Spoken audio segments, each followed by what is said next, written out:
يعني في جمله، اول جمله انا اتعلمتها في المبيعات في حياتي، فيتشرز تيل بنفيت سيل.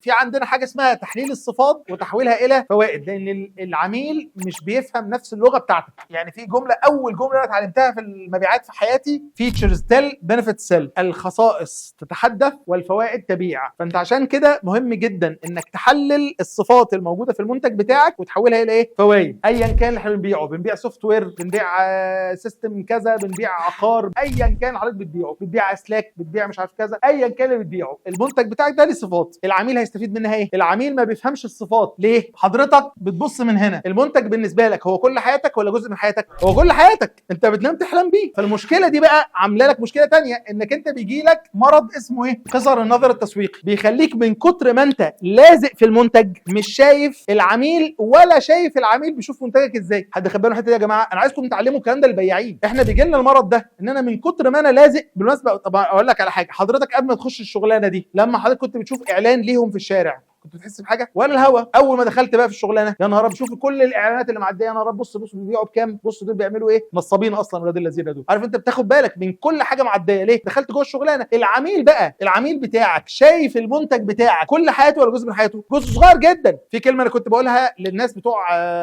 العربي، كنت بقول لهم ايه؟ كنت بقول لهم حضرتك الثلاجه اللي عندك في البيت بتشوفها بعقلك الواعي ولا عقلك اللاواعي؟ اللاواعي. هي في خرم كده في الحيطه بتحط فيه الحاجه، تسقع تاخدها تاني. امتى بتاخد بالك انها ثلاجه؟ لما بتبوظ او لما تبدا ما تسقعش، تبدا ايه؟ يا لهوي، ده في ثلاجه هنا. خدت بالك؟ فانت العميل بيشوف المنتج بتاعك امتى؟ لما يحتاجك. بعد ما احتاجك خلاص